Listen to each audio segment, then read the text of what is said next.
Now, this morning, we are joined by a multi-talented guest who's combining his passion for storytelling and art to inspire the next generation of readers. He's the author and illustrator behind Filipino children's book Ang Dilaw Kong Tsinelas and illustrator of the recently launched Ang Kwento ni Putli Mandi. We have Marvin Macalino joining us in the Hangout.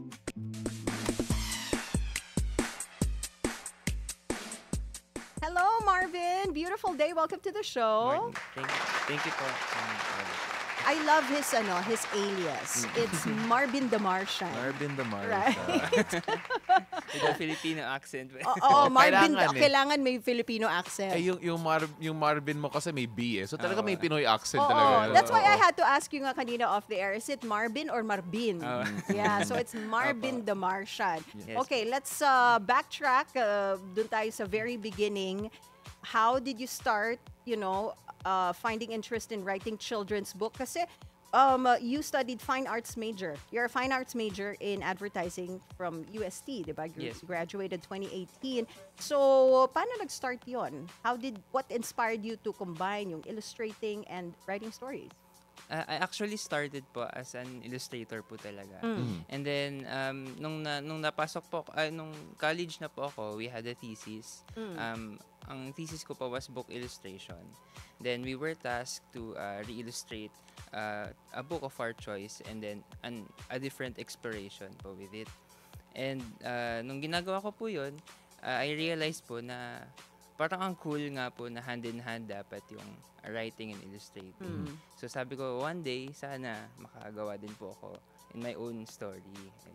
Well, nakakatawa yun kasi yung illustrating and writing, napaka-ibang creative process yun. Yes, Yeah. po. Some people na mas visual, hindi sila marunong magsulat for various reasons, diba? Pero para sa'yo, naging madali ba yung shift na yon o naging proseso rin?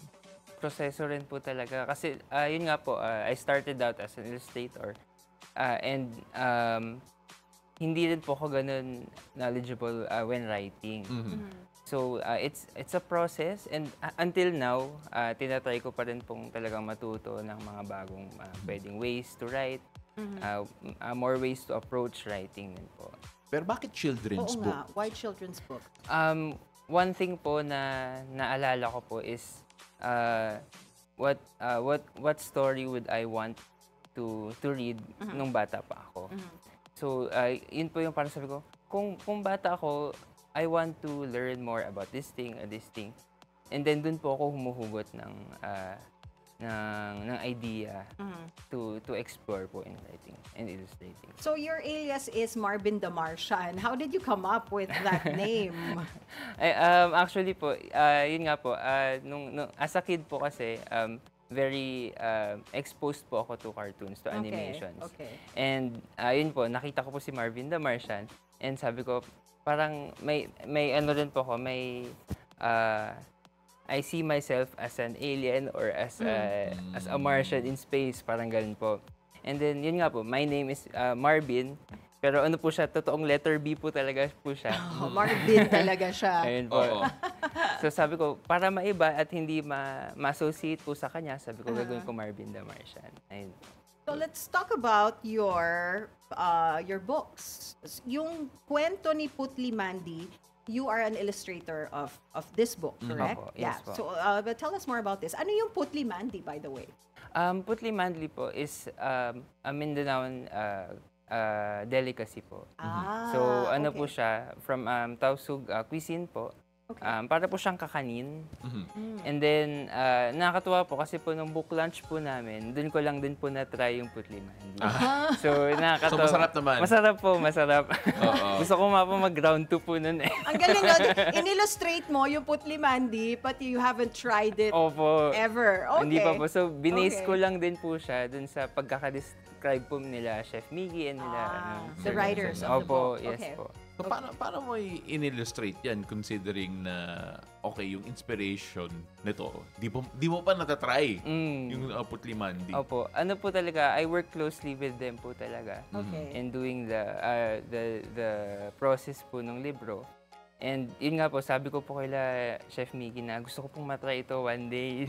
So yun po. So eventually, natikman ko po and sabi ko, okay, so tama din pala yung pagkaka-illustrate ko. Dun sa Okay. Putli Mandi, nag-akma naman po sila.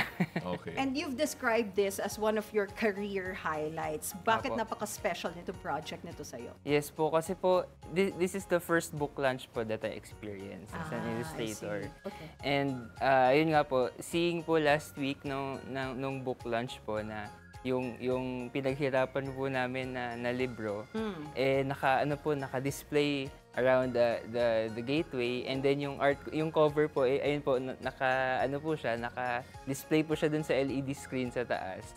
So parang natunaw po ako na parang grabe.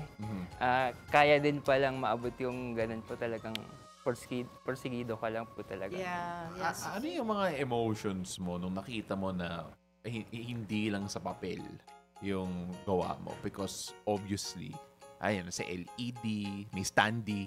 Opo. Ano yung mga... First of all, ninakaw mo ba yung standee? Hindi po. Dapat ata ninakaw mo eh. Pinamatahan ko pa. Oo, dapat inuwi mo eh. Oo, pero ano yung feeling mo nung nakita mo na out of the page na ang gawa mo? Ano po talaga, hindi ko po talaga mababa yung ngiti ko. Literally and metaphorically na overwhelmed po talaga ako dun sa blessing po na and the opportunity that has given to me po nila Chef Miggy and Sir Nelson, nila Miss Canla, Right. Miss Kat. Ayun po. And then, the book that you wrote and illustrated is Ang Dilaw Kong Tsinelas. Yes Tell us po. more about this. Yun naman po is my first ever children's book po. Okay. It's self-published po. And that's actually po inspired din po sa totoong buhay. Ooh. So yung chinelas po is actually the slippers of my late lolo Jerry. And then when he passed away, ako na po yung gumagamit sa bahay. And then ano po siya, then from there, dun po ako nag-express, what if ito po yung kwento Okay. na pwede kong panghugutan. So actually hindi po alam ng family po itong sasabihin ko ngayon, but the story is combined po sa aming tatlong magkakapatid. Oh. So they only know yung story na yung chinelas po mismo. But yung character, pinagsama po kaming tatlo. So they don't know this. Ngayon, dito mo lang ni-reveal sa show. Sa TV pa talaga eh. Sa no? TV. Oo. So they're gonna go like, oh, okay. Kayo palang tatlo yun. Ayun po. So, kumusta naman yung proseso mo writing that? Kasi, syempre, sinasabi, well, sa mga art students and for mga creatives na write what you know. Yan yes, palagi yung yeah. payo. Opo. And ito, napaka-personal. In Opo. fact, it involves personal loss. So, yung proseso na to, gaano kahirap, gaano ka emotional yung journey mo? Nung start po talaga, ang hirap po talagang isipin. Like, yung pinaka-idea po niya, ang hirap po talaga. But, yung pinaka-ano po niya, origin story po ng libro, was an open entry po of Comiket. Parang ano pa siya, art event, art convention po siya. And nag-open po sila ng entries. Ang pangalan po is Community 2023. So this is compilation po of stories. And then, ino-open po nila sa iba't ibang artists and writers that wants to contribute. Okay. So, nakita ko po yun. And then, yung theme po was Children's Anthology. So, sabi ko, parang it's calling me. Diba? Parang gusto ko itry. Yeah. So, kung makuha or hindi, okay lang. At least nasubukan ko. And then, yun po, doon po nag-start yung ideation ko po. And then, mahirap po talaga siya isipin. Kasi, what happens in the stories, in yung mga characters, Yeah. and everything. So, mahirap po. And, yung once I started, sabi ko, maganda tong idea na to about sa sleepers ni Lolo, ganyan. And yung, kasi tama nga po si Paolo na, you write what you know. Yeah. So, dun po talaga ako humugot. Sa mga personal experiences mo with your lolo. Tama Opo, ba? and with sa your lolo. family po And the namin. family, yes. Na hindi nila So, alam, by the Oo way. na. Well, now they Partly. know They because know. they're watching They this. know. Alam na They're nila. watching this interview. Yes. But it's a very personal story for you, 'di ba? Kasi hindi lang you didn't just illustrate this book, but you also wrote it from your own experience. When kids read this book, ano yung message or yung emotion na gusto mong maramdaman din ng mga bata when they read your book? Siguro po, pwede kong sabihin na hindi isuspoil. Siguro po yung closeness po siguro niya sa family ng Yeah. character ni Ali. Yun po yung name ng character, si Ali. Mhm. And the way she respects yung mother po niya. Okay. And then siguro yung cleanliness din po ng surroundings niya. Yun po yung- We're looking at your different pieces of work a while ago, and I'm assuming yan yung pamilya mo. We're looking at your different pieces of work at parang may style ka eh. Anong naging inspirasyon mo? And bakit yan naging, I guess, signature artwork mo? Because I'm looking at yung pagka-cartoon ng mga, well, yung mga tao in general, o yung mga human characters mo. Saan to nagsimula? And of course, why? Why this? Actually po, nag-start po talaga siya. Anong nag-start po akong illustrating? Nag-start po talaga ako sa yung realistic portraits po. Doon po talaga to build the foundation, style ko po. And yun nga po, heavily inspired po ako and heavily exposed po ako with animation, with cartoons. Okay. So, habang tumatagal, sabi ko parang nakukuha ko yung parang roundness of the figure, ganyan. Yeah. Ang pinaka-ano ko po is yung cuteness ng characters, ng environment. And pag nakikita po sila like sa family, nakikita, ang cute naman yan, ganyan. So, parang gusto ko yung ganong feeling. Okay. So, yun po dun po ako talagang, that's how I start honing po yung talents ko po as an artist po. Do you have any exciting projects you're working on right now or mga future books in the pipeline? Actually po, meron po ako ongoing project ngayon. Okay. It's under Kahel Press. Ang name po niya is Ang Una Kong Takbo. So, ang sinasabi ko po was, kung Ang Dilaw Kong Tsinelas is close to my heart, ito pong Ang Una Kong Takbo is closer to my heart po.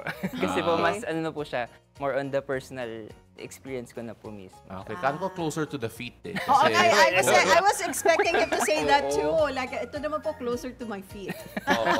Going to the heart thing is, ito closer to my feet kasi takbo nga. So bakit to closer to your heart? Oo nga, bakit? Ano po siya kasi story po siya about myself with seizure disorder. Na-diagnose po kasi with seizure disorder when I was in prep po. Okay. So, yun po, kinuwento ko po dyan yung mga, inspired po yung kwento dun po sa experiences ko po with seizure disorder. Again, you write what you know eh. Pero at the Yes. same time, kung author ka, kung writer ka, and you're sharing yung mga pinaka-personal mo na stories, that also means that yung sharing yung mga emotions mo. Minsan mahirap yan i-share in general. Yeah. Kaya yung mga therapist eh. Kaya minsan mahirap nga yan i-share. Pero paano mo napipili yung mga, okay, kaya ko tong ibahagi sa kwento, and at the same time, okay, parang masyado na tong personal. Siguro po, growing up po kasi, dealing with the seizure disorder, natuto po akong alagaan yung sarili ko. And sabi ko, parang gusto kong i-share ito sa mga kids ngayon na very active, very playful. And hindi naman po siya, kasi di ba po, when you share something personal or like a sickness, minsan ang dating sa mga bata, nakakatakot kasi Yes. natutumba ka, ganyan-ganyan. Oo. But for me po, mas gusto ko pong iparating sa kanila na it's okay, na pwede namang magamot, or you can cope with that illness or sickness. Parang you're encouraging them that they can rise up from this challenge, from this Yes. struggle in your life. Marvin, we have a viewer on Facebook, si Josefina Cleofas. She's asking, saan ba mabibili yung mga libro mo? Okay, yung Ang Dilaw Kong Tsinelas, pwede pong directly sa akin. And right now po, it's under Kahel Press din po. Okay. They can buy it po sa dadating po na MIBF, Manila International Book Festival, Book Fair. Ayun po. And then Where's that gonna be held? sa SMX po. Okay. Ayan. And then Ang Kwento ni Putli Mandi will also be there po. Okay. So ano rin po siya,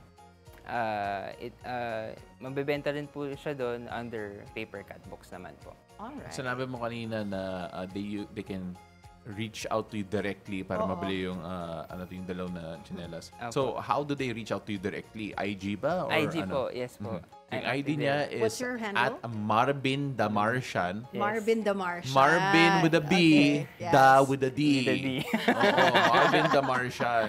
Ba't pala ginawa ko pong SY yung Martian? Oo nga, yun sasabihin ko sa kanya eh. Yeah, para Para mas di na-reach Tagalog ako na. talaga, no? Palitan mo, pwede naman. Okay, Marvin, before we let you go, we always ask this to our guests. Our show is called Beautiful Day. What makes your day beautiful? What makes my day beautiful? Siguro po yung family ko po siguro talaga yung what makes it beautiful to me. And ayun nga po, waking up every day and thanking God din po for the blessing of waking up and yung family surrounding me. Thank you very much for your time, ladies and gentlemen, author and illustrator Marvin Macalino. Thank you for joining us Thank today. you po. Thank you so much for joining us. Remember, Marvin the Martian on IG. Bilhin na kayo. Self-published books.